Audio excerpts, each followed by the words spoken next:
Assalamu alaikum wa rahmatullahi wa barakatuh. Today, inshallah, we continue with the hadith lesson. But today, instead of discussing a hadith, we will be discussing a quote narrated by our usual author for this lesson, which is Abdullah ibn Mubarak. We used to always discuss his book, Az-Zuhd wa Raqaiq, Abdullah ibn Mubarak, but today we will discuss a quote that he narrated from Abdullah ibn Mas'ud. The quote that Abdullah ibn Mas'ud says here is that whenever it is mentioned in the Quran, when Allah Azza wa Jal says, "O all believers," or "O believers," when Allah Azza wa Jal is talking to the believers, the really believing Muslims, He says that you should listen, you should focus, and you should learn from what this verse is saying, because it is either preventing you from a major sin, or it is encouraging you to perform an act that is a major deed, that is a major good deed to Allah Azza wa Jal. Before we discuss the contents of the quote, we will discuss why Allah Azza wa Jal chooses the word believers instead of Muslims or all people when He is encouraging us or preventing us from doing an act.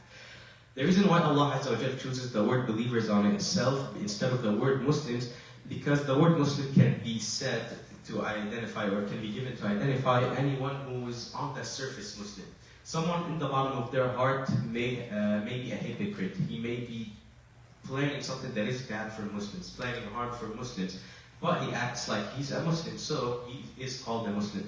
That is why the munafiqeen, for most of their life, when they were harming the Prophet Muhammad sallallahu alaihi wasallam and his companions, they were called Muslims, but they were never called believers, because they never believed in their heart about what Prophet Muhammad sallallahu alaihi wasallam was saying. And it also discusses a verse that Allah Azza wa Jalla has mentioned, that some of the Arabs have told Prophet Muhammad sallallahu alaihi wasallam, basically telling him that they believe in his message, so they should abide.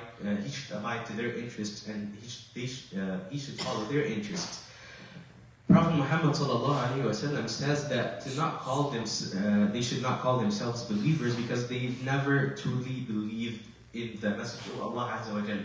The message hasn't really resided in their heart for a long time. They really don't believe in it all much. But they should say that we became Muslim. We're still learning about it. Yeah, we believed in your message, and we're still learning about it. We're still believing in it.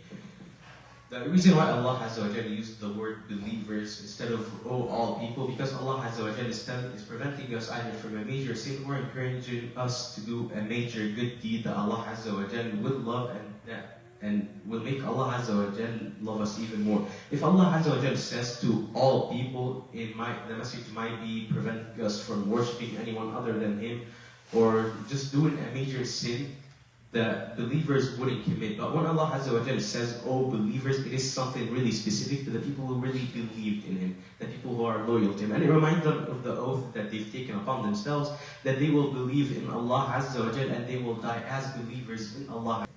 Something that I forgot to mention last time is that Allah Azza wa Jalla has mentioned the command or the call, "Oh believers," about 89 times in the Quran, from Surah Al-Baqarah all the way to Surah Al-Tahrim. And as I said, it is most of the time preventing the believers in Allah Azza wa Jalla from either performing a major sin, or it is encouraging them to perform a major good deed that will make Allah Azza wa Jalla love them. And whenever, as Abdullah ibn Mas'ud says, whenever we hear Allah Azza wa Jalla say, "Oh believers," we should listen, because it is either preventing us from something bad or encouraging us for something good. But Allah Azza wa Jalla says that if Allah Azza wa Jalla or His Prophet have already chosen or have already commanded the believers in Allah Azza wa Jalla to do something, they don't have an option to choose otherwise. If a true believer in Allah Azza wa Jalla reads the Quran and he sees a rule or a prevention, something that prevents him from doing a sin, does he have an option to say, "No, I'll just do it anyway"? No. He will follow what is being said in the Quran, and he will follow the true path of Allah Azza wa Jalla as he was commanded, the same way as Prophet Muhammad sallallahu alaihi wasallam. And we will give two examples of how the companions followed the teachings of Prophet Muhammad sallallahu alaihi wasallam laterly. One time, the Prophet Muhammad sallallahu alaihi wasallam stood in the masjid and he was preaching to his companions. He was giving them a lesson. But one of his companions just entered through the entrance of the masjid. He just entered through the door. And when he heard Prophet Muhammad sallallahu alaihi wasallam tell him to sit down to listen to him, he sat right next to the entrance, or right in front of it. The moment he heard Prophet Muhammad sallallahu alaihi wasallam say or command them to sit down, he immediately sat down wherever he was standing. And after the lesson or after the preaching finished, Prophet Muhammad ﷺ went to him and asked him why was he sitting right next to the entrance. And he answered him saying that the moment I heard you saying sit down, I sat down wherever I was standing. I didn't have an option to think otherwise. Another example of this is that when Hamza ibn Abd al-Muttalib, a really popular companion, died at the Battle of Uhud. He was from the 70 casualties that were at this battle. And he was really close to Prophet Muhammad ﷺ. When he died, he didn't want his sister to see his corpse because she would be really sad. She would be in deep despair if she saw his corpse, if she saw him dead. So he told her son to prevent her from coming anywhere near her corpse, and she was fighting her way along. She was fighting her way into the room to see her son, to see her brother's corpse. But when her son told her that Prophet Muhammad ﷺ have told her to not go into that room, to not see her dead brother because it would make her really sad, she had no other option but to stay wherever she was standing. She had no option but to believe in what Prophet Muhammad ﷺ had chosen to her. The meaning of this ayah is that true believers in Allah Azza wa Jal have faith and they truly believe in what Allah Azza wa Jal and His Prophet have chosen for them. They don't have an option to think otherwise because they believe in what they've chosen. The companions of Prophet Muhammad ﷺ followed this fact. Whenever they were arguing about a topic, whenever they were discussing a topic, they put their interpretation and they put their opinions on the side and they used as evidence what Prophet Muhammad ﷺ taught them or what Allah Azza wa Jal has said in the Quran. Whenever they were arguing about something and for example, if you're talking to one of them and you would say that a sentence like, okay, away from religion, that immediately invalidates your opinion.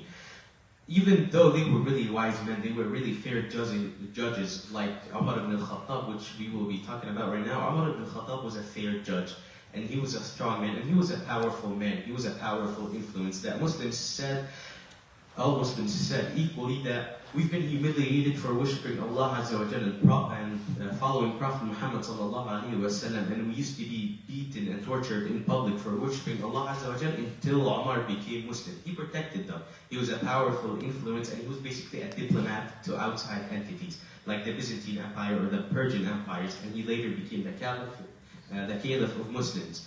He was so wise and he was a fair judge to the point that Prophet Muhammad ﷺ said, if a prophet came after me, if another prophet came afterwards, it would have been Umar. That's how influential and that's how smart and clever of a man that he was. Yet, someone like him and someone like Abu Bakr never took their own opinions or they took their own understanding or they took a quote from a scholar back in the day or a philosopher and used it as an argument to discuss something. They only said, yeah, Prophet Muhammad ﷺ said this, or Allah Azza wa Jalla has said this in the Quran. They only followed what Allah Azza wa Jalla had told them and what Prophet Muhammad ﷺ